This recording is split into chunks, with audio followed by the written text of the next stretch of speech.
On Taylor Swift's brand new album, Folklore, she brings to life a project that draws influence from folk, indie rock, and chamber pop.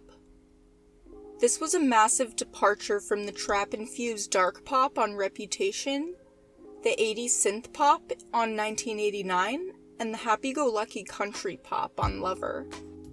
She did not promote this album or even announce it, except for a press release she put out 15 hours before it came out. Recorded in lockdown, Swift enlisted the help of Jack Antonoff from Bleachers and indie folk legends like Aaron Dessner from The National and Justin Vernon from Bon Iver. The instrumentation on the album includes acoustics, string ensembles, and mellotron, similar to that of a Sufjan Stevens record. This project saw Swift take a sharp left turn in the direction of folk and indie rock. She tackles much darker subject matter on songs like Cardigan, Exile, and My Tears Ricochet.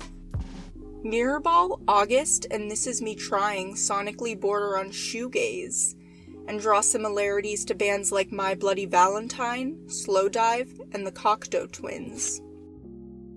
The promotional photos for this album were earthy and minimalistic against the backdrop of a rural cottage setting. Like Reputation, the photos were also in black and white, but with a much softer tone and texture.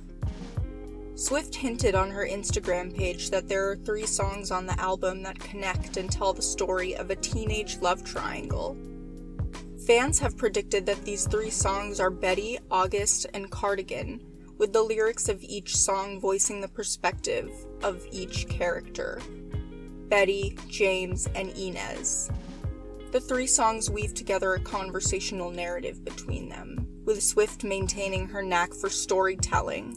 2 standout tracks on Folklore are Madwoman and The Last Great American Dynasty. Both songs are a love letter to Rebecca Harkness, the woman who used to own Swift's mansion in Rhode Island, which is also known as the Holiday House. Harkness was widely known for her rebellious nature. She got married 4 times and was widely ostracized from the middle-class community that she grew up in, which Swift addresses on her Instagram, claiming Madwoman was about a misfit widow getting gleeful revenge on the town that cast her out. Illicit Affairs and Epiphany are the most indie folk-leaning tracks on the album.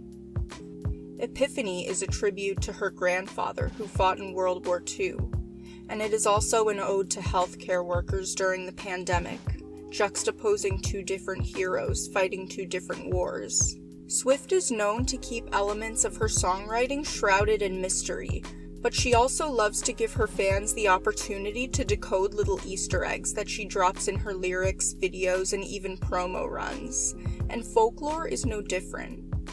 One of the co-writers listed in the liner notes, William Bowery, is thought to be a pseudonym for an anonymous writer.